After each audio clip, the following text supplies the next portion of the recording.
आज आम्ही घनकचरा प्रकल्प कराडनगर परिषदेला या ठिकाणी भेट दिली. आमचे सर्वच नगरसेवक होते.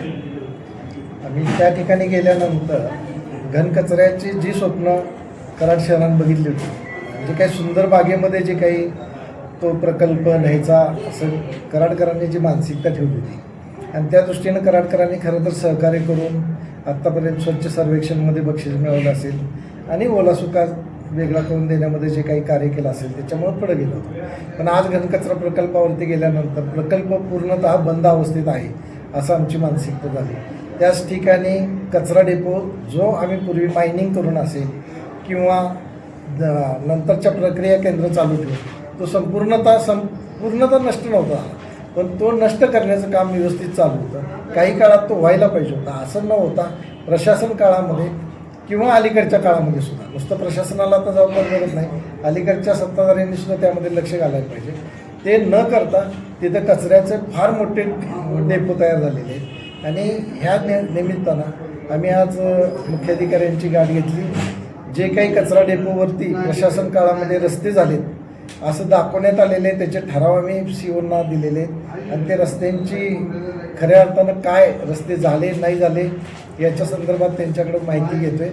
त्याचप्रमाणे त्या ठिकाणी एक वृक्ष लावणे, लाल माती टाकणे आणि सुशोभीकरण करणे अशा प्रकारचं 1,81,466 रुपयाचं जे काही काम प्रशासनानं केलं आहे असं समजतं आहे. तर ते आम्हाला तिथं गेल्यानंतर कुठेही दिसलं नाही. सोबत असलेल्या अधिकाऱ्यांना प्रश्न विचारले असता त्यांनाही त्या बाबतीत सांगता आलं नाही आणि त्यामुळं आज आम्ही मुख्याधिकाऱ्यांना तिन्ही बाबतीचं निवेदन दिलेलं आहे. यातलं सूक्ष्मोक्ष त्यांनी लवकरात लवकर लावावा आणि ते 7 दिवसाच्या आत आम्हाला म्हणलेत की तुम्हाला पूर्णतः माहिती देतो आणि ह्याच्यामध्ये जर कोणाचा हेतू परस्पर जे काही कामं न करताच बिलं काढली असतील किंवा ह्या घनकचरा प्रकल्पातील ठेकेदाराला जर ते पाठीशी घालून जर तो घनकचरा प्रकल्प उद्ध्वस्त करण्याच्या ह्याच्यात असतील तर आम्ही काही दिवसातच या प्रक्रियेमध्ये सुधारणा नाही झाली तर आम्ही आंदोलन पूर्णतः करणार आहोत.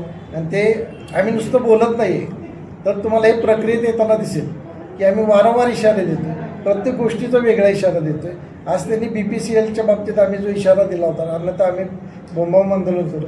त्यांनी मिटिंग लावली, पण मिटिंग लावण्याचं त्यांचं टायमिंग आणि घेण्याचं टायमिंग हे फार वेगळं आहे. तरीसुद्धा आम्ही सहकार्य म्हणून त्या मिटिंगला हजर राहतो आहे, कारण हा गावाचा विषय आहे, तिथं विरोध करायचा नाही. आम्ही तिथं जाऊन सहकार्याची भूमिका ठेवू. पण सत्ताधाऱ्यांनी आता लक्षात ठेवावं, आता वेळ न दवडता कराड शहरानं ज्या विश्वासानं निवडून दिले त्या विश्वासानं त्यांनी काम करायला सुरुवात करावी, अन्यथा तो लोकांचा विश्वासघात झाला असं म्हणावं लागेल. एकूण किती रस्ते त्या ठिकाणी ठराव झाले तर त्या ठिकाणी 6 झाले, त्यातला एक आम्हाला दिसला. मग ते तोडून त्यांनी केलेले. त्याची निविदा प्रक्रिया ही ऑफलाईन झाली का ऑनलाईन झाली, त्याच्यामध्ये काय येतो आहे याची पूर्ण माहिती आम्ही खरं तर हे आम्ही सकाळी तोंडी काही अधिकाऱ्यांना विचारलं पण आम्हाला त्याची माहिती मिळाली नाही, म्हणून शेवटी आम्ही पत्रव्यवहार केला. डिसेंबर महिन्यामध्ये निवडणुकीचा निकाल जाहीर झाल्यानंतर आज जवळपास 7 महिने पूर्तत आलेले आहेत. त्यामध्ये साधारणतः एक विशेष सभा, एक स्टँडिंग आणि 1 GB झालेली आहे.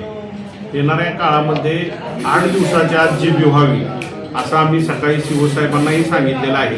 त्यामुळे 8 दिवसाच्या आत GB जर झाली नाही तर आम्हाला वेगळा काहीतरी पवित्रा घ्यावा लागेल, कदाचित आंदोलनाचाही पवित्रा घ्यावा लागेल.